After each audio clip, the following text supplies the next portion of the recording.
Welcome to About Manchester's weekly podcast, featuring news and events from across the region. As the Prime Minister announced his so-called roadmap on Monday, Manchester discovered when it would be eased out of lockdown. With customers not permitted inside pubs, restaurants and attractions until the middle of May, there was much disquiet over the plans amongst the hospitality sector. Our editor, Nigel Barlow, spoke to Greater Manchester's nighttime economy advisor, Sacha Lord, who has been a critic of the government's policy towards the hospitality sector for much of the past 12 months. And later, we talked to Craig Seedhouse, General Manager of Legoland and Sealife in Manchester, about his concerns, but also his optimism for the future. So I'm going to start, Sacha, with your feelings on the, shall I call it the roadmap to freedom that came out this week. You described the fact that pubs would not be opening indoors until the 17th of May as hitting the working classes of the north the hardest. And you said there was no justification for the delay in reopening. Can you expand on that a little bit? No, we'll do. So, I looked at it wearing two hats, the roadmap, and I'll start on the positive. Obviously, I've just realised I'm sat in front of a warehouse project poster. Actually, I did notice. I am in the office because we know we're about to launch Part Life. But I think the Monday before the timeline, when the Prime Minister mentioned the word nightclub, it was the first time it acknowledged it. That's part of the sector for 11 months, and I nearly fell off the couch. But the fact now that we're talking about festivals happening and nightclubs reopening is really positive. Actually, no one in the industry expected them to come out with such a specific date. And I know things might move, and we fully get that. But the fact that it's been acknowledged is a huge plus. The other side of me, nighttime economy side. It's devastating for the sector, Nigel. And I'll be completely honest, a few weeks leading up to that, when we knew there was going to be a roadmap, people were saying to me, what date do you think it's going to be? What date? And I always said I didn't have a clue. The truth of the matter is, people within the industry, we all expected it to be around Easter. We thought that's when it was going to happen. So the fact that it's as far away as May 17th, I just don't know how. I do not. I've got such a fear because 1 in 5 businesses have only got cash reserves to get through to the end of this month, February. Right. So next Wednesday, if the Chancellor does not extend support by way of, business rates relief, furlough, VAT reduction, the things you probably see me screaming about, it's going to be catastrophic. It really is. And when I talk about an attack on class culture, those bigger organisations that can go to the big banks and, they can style it out till middle of May, they will take a lot of debt and burden on that. That's, great, but it's the smaller community pubs, the pubs that don't serve food, the pubs that are predominantly in our most deprived areas across Greater Manchester. They're the ones that I really worry about, because we know on the 12th of April, hopefully we can have beer gardens open. But a lot of these community pubs actually don't. They have a backyard. Also the city centre pubs. Mm-hmm. How many city centre pubs can you think of that have got a beer garden? Not that many. There aren't. That many. So there's a few with sort of roof gardens, isn't there? But roof garden, I can think of, the Britain's Protection pub has got a few tables at the back, but it's not viable to open. It's just once you staff it, you order your stock, and the new measures in place, you've got to operate at 50%. It is not viable. So I have a real concern about that. And I think it's even more important, Nigel, that he comes out and supports the sector strongly, because when non-essential retail does open on the 12th, and by the way, I do not believe for 1 minute that it's safer to go to the Trafford Centre in and out of shops than it is to go to a restaurant with all those measures in place. I was going to ask you that. I was going to get into that. There's no rationale at all, is there, behind that? No rationale whatsoever. We should be opening up at exactly the same time, because as it stands at the moment, on the 12th of April, I'll be able to get in my car. I'll be able to go to Market Street looking for a jumper, can't find it, going to King Street, in and out of all the shops. We're going to Selfridges, Harvey Nichols, Kendall's, do all that, can't find it, so I'll go to the Trafford Centre, can have a haircut on the way home, swing into Sainsbury's, buy as much alcohol as I want, ready for the football in the evening, but I can't stop and eat a sandwich in Pret. I mean, it doesn't make any rational sense to me at all.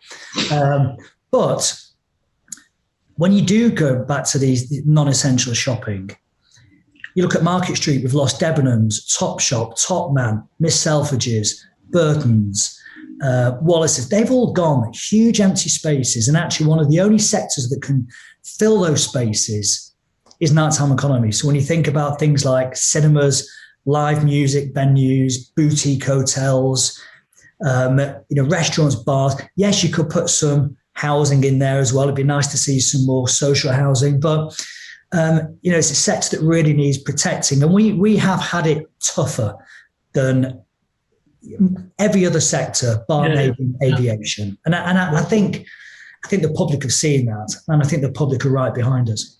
Do you think for some people it's gone too far? It's actually these some of these smaller pubs, some of these small hospitality restaurants. Do you think they're going to come back at all? My honest answer is I think it has gone too far for a lot of people. And we're not just talking about it financially. We're not talking about the business. We're not talking about jobs. It's a lot deeper than that, actually. Mm-hmm. It's people's mental health. It's people's lives. It's people's relationships. It's people's marriages. It's everything. I know so many people who's, up until February, mid-March last year, they had a pub, they were earning an income, they were putting food on the table. It's been taken away from them. And, there's no point in pointing fingers at, well, the government should have done this, the government should have done that. Because that time will come when we can sit down and we can diagnose where they went wrong. Mm-hmm, mm-hmm.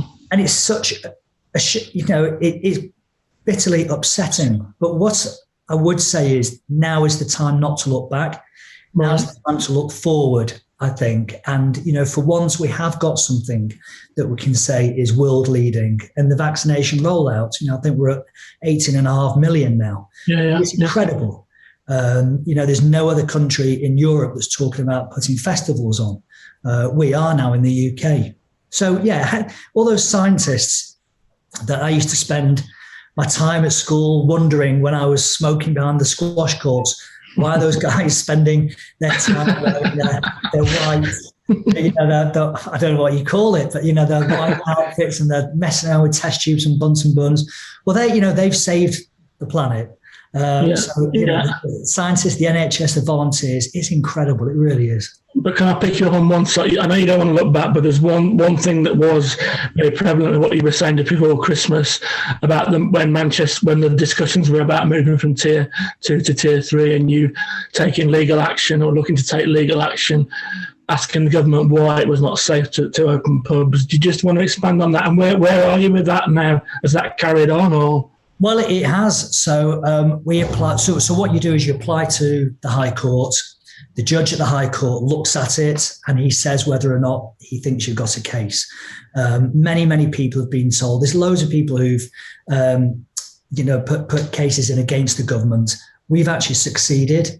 And normally you get a 1-day trial. We've been given a 2-day trial. We don't have a date as of yet, but yet is proceeding. It wasn't right for me. And again, it's this phrase, attack on class culture, because when we were in tier 2, why was it right that I could afford to go for lunch in Altrincham, see people socially mixing? I could sit, I could have a pizza, I could have a few drinks with my partner. But then those people whose community pub was shut because they don't serve food, again, lowest paid areas across Greater Manchester, didn't feel right, didn't sit right with me, that whatsoever. And there was no scientific evidence whatsoever about this ridiculous Scottish the Scotch egg debate that everyone heard. I had to say something. I had to do something about it. And yeah, it's an ongoing court case because, we are going to come out of this nationally as one tier. But he has alluded to the fact that there could be regional differences if things spike. So I just want to make sure if that happens, we've got all our ducks in line and that it's fair for everybody. Does it worry you that there seems to be a bit of a slowdown in the rate in Greater Manchester of decline? And do you think that's a possibility that the region could find itself out of step with the rest of the country as it did last autumn and early winter? Do you know, I'm not a scientist. You'd have to ask a scientist. I certainly hope not. I really do. But I think people in the UK have seen how possibly Greater Manchester being mistreated. We saw how fantastically our leaders, especially Andy Burnham, they were not going to get a kicking. They stood up, they defended the city region. And that was a real proud moment, actually. The way it was spun by the government, it was all about this. Are you going to take £65 million? Are you going to take £80 million off the table? And actually, that was some of it. But it wasn't right. We were offered 67% of furlough at that point. So you probably remember that. Yeah. And then the moment they shut down London, it was miraculously went up, didn't it? 80%. Yeah, the second is the rest of the country, 80%. So it wasn't right.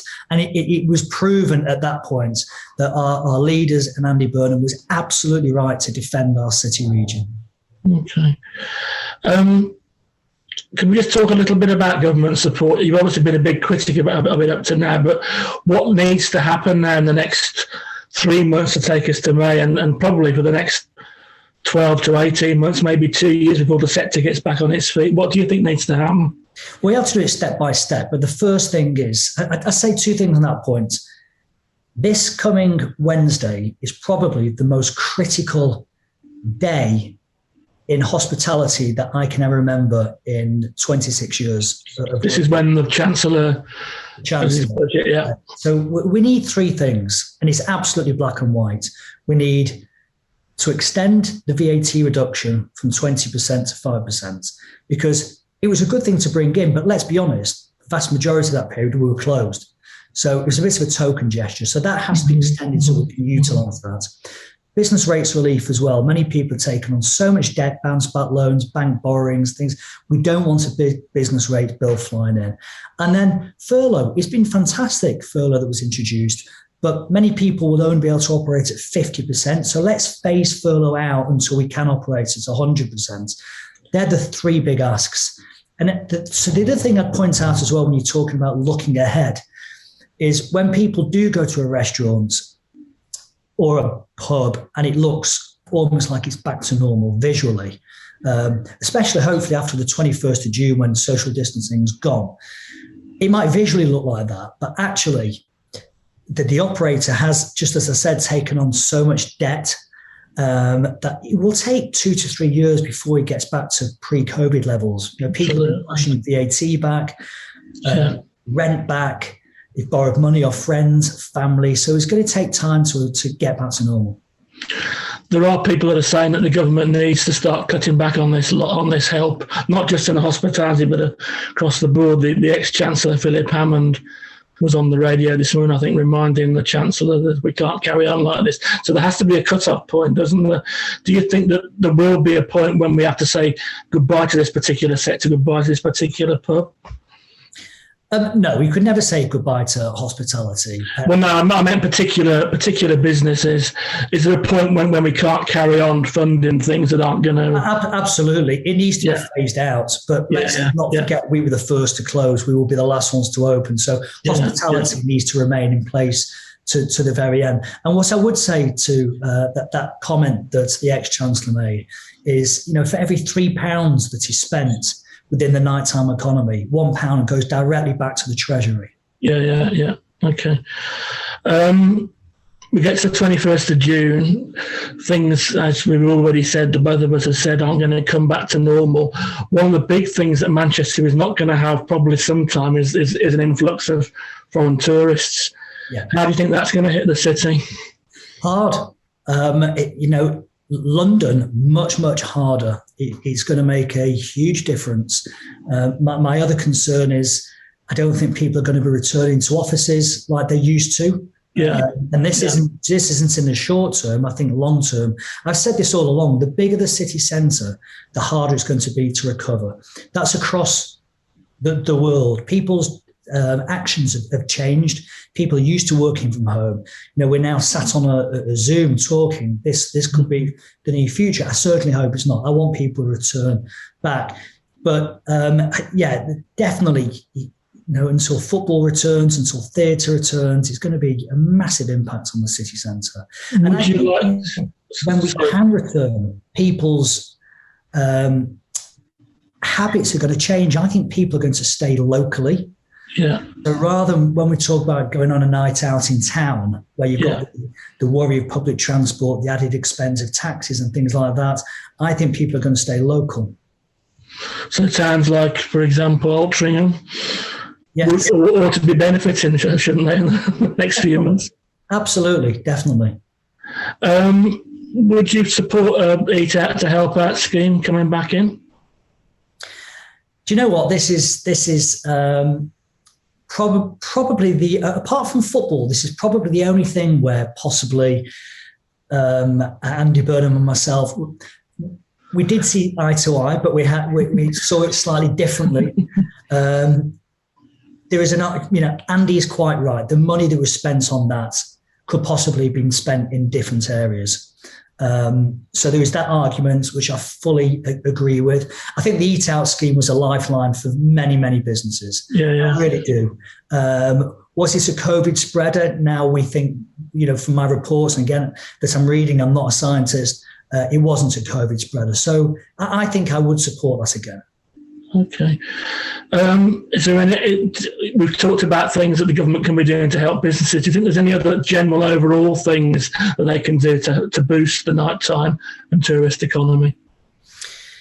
Yeah, I think in the immediate term now we've got to again reintroduce these pavement licenses. To apply for those normally would take 28 days or something. We just don't need to expedite that quickly. As I think I saw this morning, Westminster have in London from the 12th of April, which is great, by the way. And I'm confident that our leaders across the 10 boroughs will do that and view it with a pragmatic view. It's going to take time to recover. I would just urge customers when they go out there to support your independents, support your family businesses. That's my big ask coming out of this. Okay. Can we talk about live music? What's the situation for yourself with live music that's coming up? Are you part live? It's a lot rosier than it was this time last week, put it that way. And we took the decision back in November to push part life back to September, looking at how we felt it was going to fall with the virus. It's always been in doubt. I was confident deep down, but you never know until the Prime Minister said it's possible. We've announced it's happening. We're going to be announcing the lineup very shortly. We're excited about it. It's 80,000 people back to festival. There'll be no social distancing. Warehouse project will be back again, no social distancing.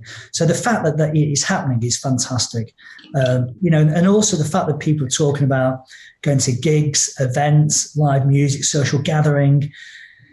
None of us would have expected that 2 weeks ago. So it's a huge move. And I actually think for people's mental health that has been damaged so badly over the last 12 months, I think that speech on Monday did a lot of good. Okay, that's good. That's good to hear. Vaccine passports, what's your feeling on that?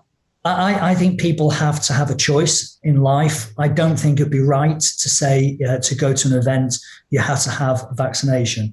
Don't get me wrong, I am going to be the first in line when I'm offered it.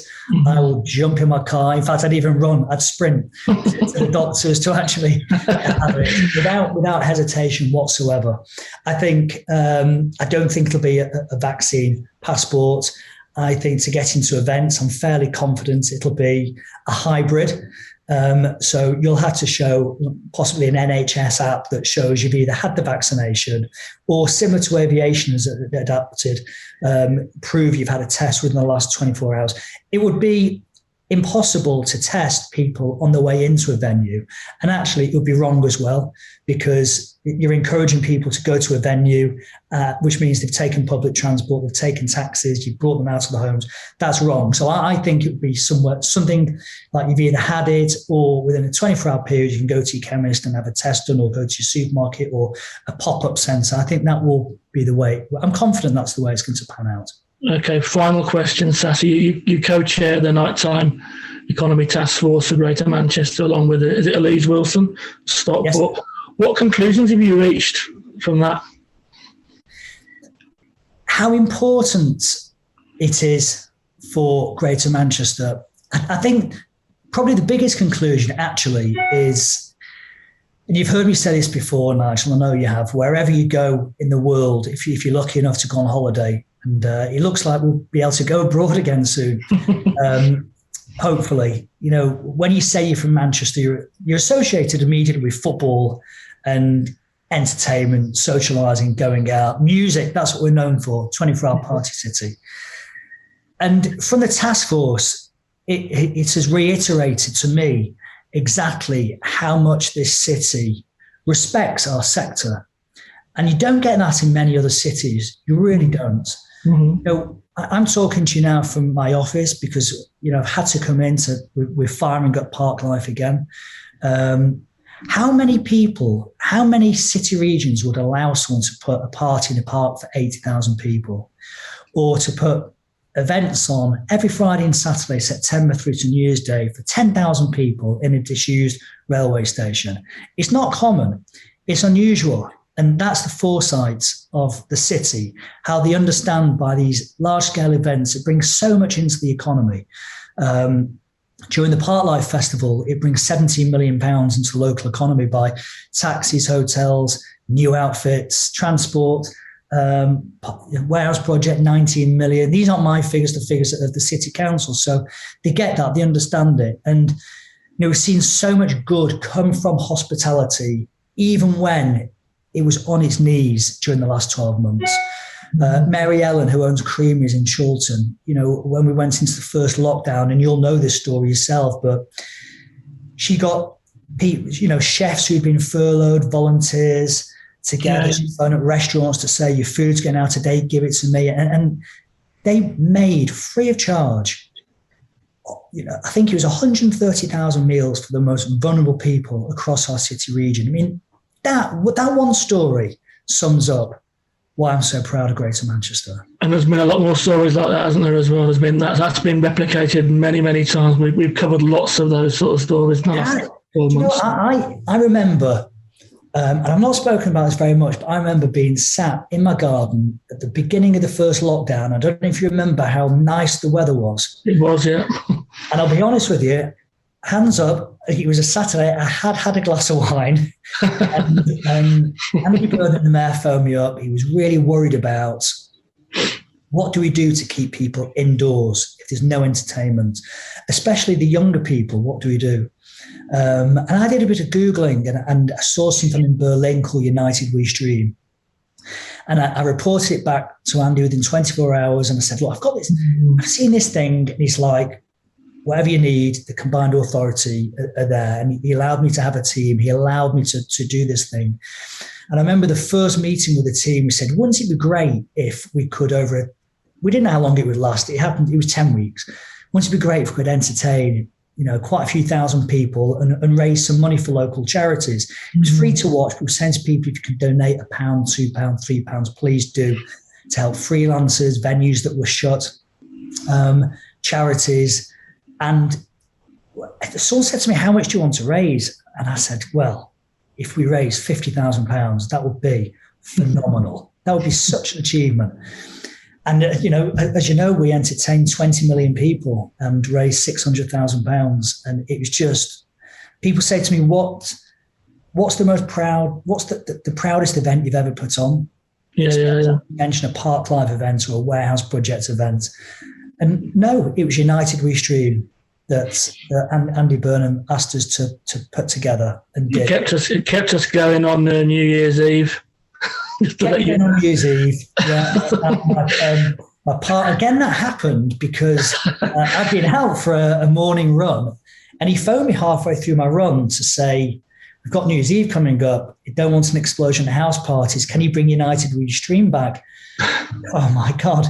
So up until that point, my partner Demi had always been quite upset that I worked every single New Year's Eve and had done for 26 years, and she thought we were going to have New Year's Eve off that year and have a nice dinner together indoors. She was going to cook it. But when I walked through the back door and said, "Andy's asked me to put that United stream on again," it wasn't a good moment in my household, I can tell you. But it was very good. It was entertaining. Certainly was. Enjoyed it immensely. Best one, actually, I think, of all the United streams. I think it was the best. 24 hours. And, yeah, absolutely. I had a headache on the 1st of January. I don't mind. I think we stayed up most of the night. I'm trying to remember, certainly into the early hours. Even for someone of my age, I managed to stay up for a bit. Lovely. Okay. I made 4 o'clock and then I was done. I think it was about that for us, I think. Yeah, I knew about that. Thank you so much for talking to us, Sacha. No, thank you, Nigel. Can I just thank yourself and About Manchester as well for your support the whole time. I've seen it and it's really appreciated. Well, thank you. I appreciate that from you as well. And hopefully I'll see you in the flesh in not too long a time. We'll share a pint. Absolutely, mate. Okay. You look after yourself. Thank you. Thank you. Bye-bye. Bye-bye. You are listening to About Manchester's weekly podcast. To find out more about Greater Manchester's premier news and information website, go to www.aboutmanchester.co.uk. Follow our social media channels or sign up for our weekly newsletter.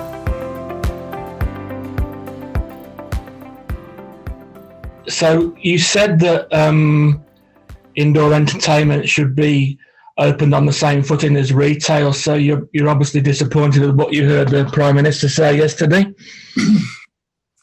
Yeah, I think as a business, we potentially expected the government announcement to be along those lines, as many people did, and that the lockdown restrictions would be quite a long process to sort of come out of. But yeah, it's disappointing. We feel we're a very safe and secure environment. We've put lots of measures in to ensure that our guests and our employees are as safe as they possibly can be. And we feel that, the leisure and hospitality industry offers so much to the UK and local communities that we should be, along the same lines as non-essential retail. In some ways, could you argue that you're actually safer than retail?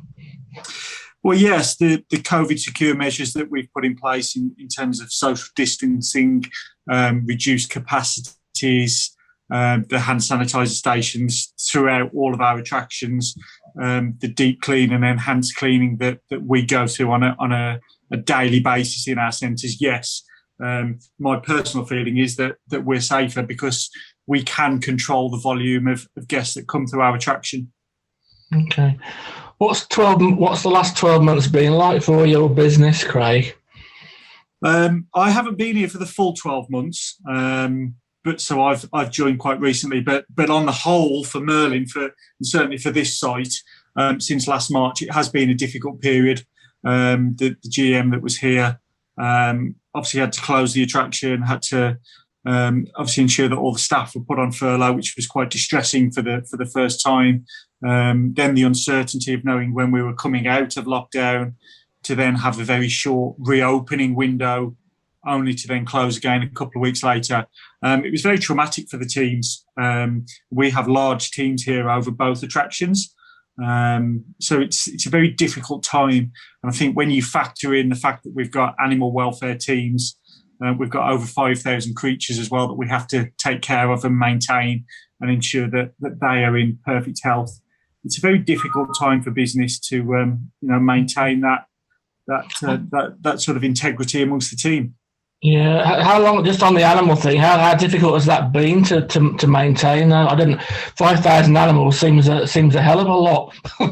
It is, but when you factor in, that they're in tanks, that number does come down a bit.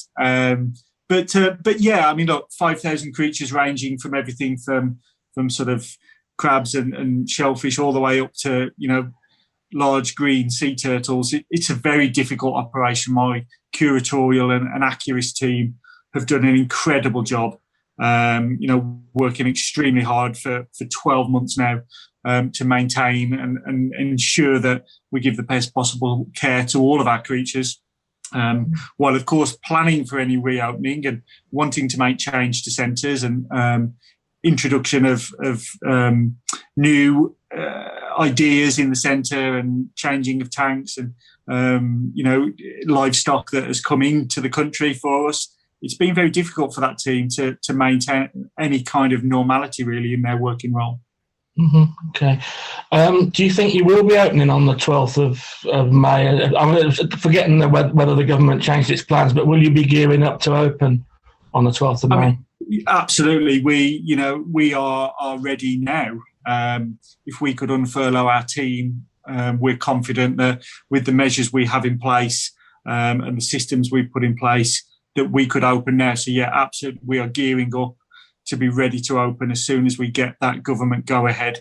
As long as we've got a week's notice, which was in the announcement yesterday, then yeah, we would be ready to open and hopefully, fingers crossed, we'll have some guests in before the end of May. I was going to ask that. I mean, obviously, tourism is probably, I'm not going to use the phrase new normal, but tourism in general and entertainment is going to take a massive hit and I suppose a massive sea change in the way that people react, the way they spend money, the things that they do, because people have been away from it for so long, Craig. And also, I suppose the other factor is that the Greater Manchester region will not get the influx of tourists from outside that it normally get. How do you feel that tourism will pick up from this pandemic, this lockdown? My personal feeling is that actually, I think the sooner that tourism and hospitality can almost be released is only a good thing for the UK. I think actually that we will bounce back quite strongly. I think there will be some potential reduced confidence in going overseas for holidays. Yeah. So I think the UK may actually benefit, and certainly Merlin attractions could benefit from the fact that people want to stay in the UK, they want to look at holidays in the UK and attractions in the UK. And I'm a parent myself. I'm looking forward to being able to take the children out and to be able to create some fantastic magical memories in our attractions and around the UK. So personally, I think we'll bounce back strongly, and I think Merlin will be well placed to be able to offer some amazing days out for the UK and international public. Okay. What would you like to see the government do between now and, I suppose, June and even moving forward in terms of assistance they can give both to Merlin and to the general tourism industry in general? I think really for me, I think really for me it's threefold. In that we'd like the restrictions easing.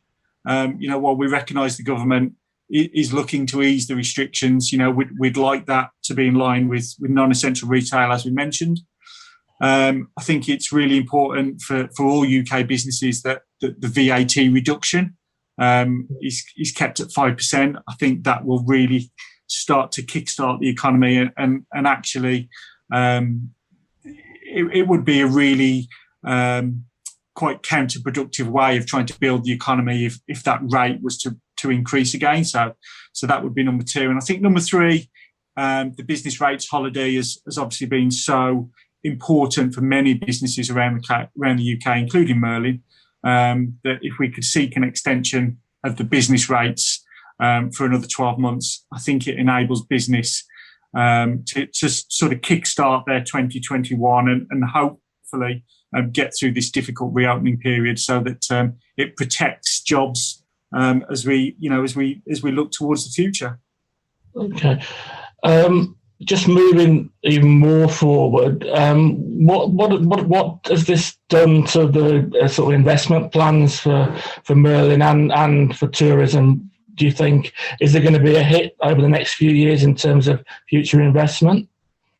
I mean, potentially there could be. I think Merlin have got some quite exciting plans over the next 12, 18 months. The powers that be will decide whether they continue to invest. But from my own personal sort of experience here in Manchester, we have continued to invest in the centre. We've continued to pump money into new attractions, new displays, just to ensure that when we do open, we can give that best possible experience. So we've spent quite a lot of money on new displays, on additional livestock for this year, just to make our attractions as engaging as possible. So I think Merlin firmly believes in investment in its business, and I would like to see that continue, as it has done previously.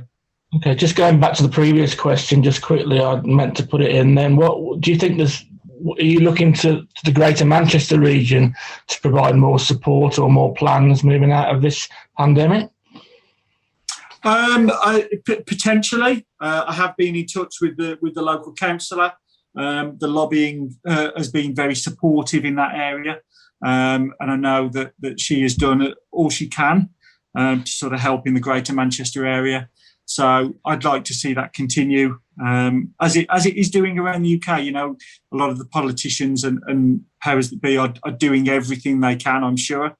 But I do have to say that our MP has been very supportive of our lobbying, and I'm sure has done all she can. Okay, that's brilliant. Okay, Craig, thank you very much for your time. Is there anything else you'd like to add? Because I can edit it in if you want to say anything else. No, not at all. I think it's just important that we make sure that we come out of this period strongly. We make sure that the minute we can open, we get the chance to, and we will make sure that as a business we are ready, and we're looking forward to having guests back to Legoland Discovery Centre and through our Sealife Centre. So thank you for your time. That's brilliant, Craig. Can we come and talk to you again after the 12th of May? Yes, absolutely. Yes, not a problem at all. Brilliant. Okay, thank you so much for your time, and take care, and I'll speak to you soon, Craig. Thank you. Take care. Thank you.